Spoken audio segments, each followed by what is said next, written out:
کہ یمن کا ایک بادشاہ تھا تبا، اس کا ذکر اللہ نے قرآن پاک میں کیا ہے۔ وہ تو کسی اور غرض سے مدینہ اور مکہ آیا تھا، بعد میں اس نے توبہ کی اور پھر اللہ نے اس کے ساتھ علماء بھی تھے اور وہ ایمان والا بنا، اور مکے کو بتایا گیا کہ یہ اللہ کا شہر ہے، اس میں بیت اللہ ہے، اور مدینہ منورہ سے جو گزرا تو اس کو جو ہے بتایا گیا کہ جو نبی آخر الزماں ہوں گے یہ ان کی ہجرت گاہ ہے، وہ ہجرت کر کے یہاں آئیں گے۔ تو وہ اس سے بڑا متاثر ہوا کیونکہ بادشاہ تھا اور اس کے خواص اور علماء اس کے ساتھ تھے۔ انہوں نے کہا اچھا وہ نبی آخر الزماں، ان کی صفات،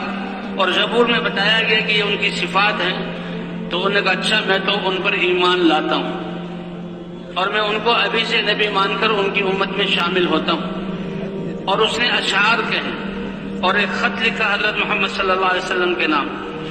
اے اللہ کے رسول، مجھے پتہ لگا ہے کہ آپ آخر میں آئیں گے، تو آپ کے آنے سے پہلے میں آپ کا امتی بنتا ہوں اور آپ پر ایمان لاتا ہوں، اور میں گواہی دیتا ہوں کہ آپ اللہ کے رسول ہیں۔ اور زبور میں نے آپ کو پڑھا کہ آپ کا نام احمد ہے اور آپ کی امت اللہ کے ہاں پسندیدہ امت ہے، اور اگر میری زندگی نے وفا کی اور میں آپ کے دنیا میں تشریف لانے تک زندہ رہا تو میں سارے بادشاہت کو چھوڑ کر آپ کا خادم بن کر زندگی گزاروں گا۔ اے اللہ کے رسول، میرے اس ایمان لانے کو آپ قبول فرما لیجئے اور اپنی امت میں سے مجھے شمار کر لیجئے۔ اگر میں آپ کو نہ پا سکا تو قیامت میں اللہ کے دربار میں میری سفارش کر دیجئے گا کہ میں آپ پر ایمان لا چکا ہوں۔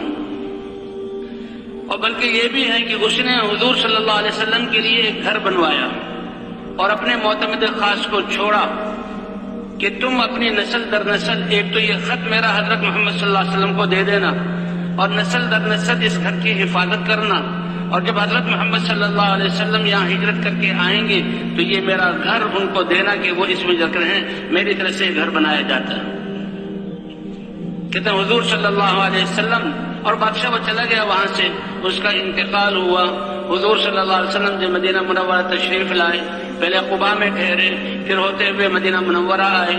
اور مدینہ منورہ میں آپ کے جنی ننیال تھا، آپ کے ماموں وغیرہ تھے، وہ قبیلے والے چاہتے تھے کہ ہمارے گھر میں ٹھہرے۔ آپ صلی اللہ علیہ وسلم نے فرمایا میری اونٹنی کو چھوڑ دو، اس کو حکم دیا گیا ہے جہاں اللہ کا حکم ہوگا وہ یہ اونٹنی وہاں پر ٹھہرے گی، اور وہ اونٹنی ہے تب وہ ایوب انصاری رضی اللہ تعالیٰ عنہ کے گھر میں ٹھہری۔ یہ وہی گھر تھا جو تبا بادشاہ نے آپ کے لیے بنوایا ہوا تھا، لیکن ابھی تک وہ خط آپ کو نہیں ملا تھا۔ تو اتنے میں ایک شخص آیا اور کہا، پوچھا حضور صلی اللہ علیہ وسلم کے بارے میں، حضور نے فرمایا تمہارا نام ابو لیلہ ہے۔ وہ بڑے حیران ہوا کہ ان کو میرا نام کیسے پتہ لگا، اور کہا تمہارے پاس میرے نام کا وہ خط ہے جو تبا نے تمہیں دیا تھا؟ کہ جی ہاں۔ اور وہ خط حضور صلی اللہ علیہ وسلم کو پیش کیا، اور حضور صلی اللہ علیہ وسلم نے وہ خط پڑھا اور اس میں وہ اشعار پڑھے، اشعار کی صورت میں، اے اللہ کے رسول محمد صلی اللہ علیہ وسلم، میں گواہی دیتا ہوں کہ آپ اللہ کے رسول ہیں، اور آپ زبور میں نے آپ کا نام پڑھا اور آپ کی امت کے بارے میں پڑھا، وہ خیر امت ہوگی، میں آپ پر ایمان لایا ہوں، میرے اس ایمان کو قبول کیجئے۔ آپ صلی اللہ علیہ وسلم خوش ہوئے اور کہا مرحبا بالاخ الصالح تبا، مرحبا اور خوش آمدید ہو میرے بھائی تبا کے لیے جو مجھ سے پہلے ایمان لے آئے۔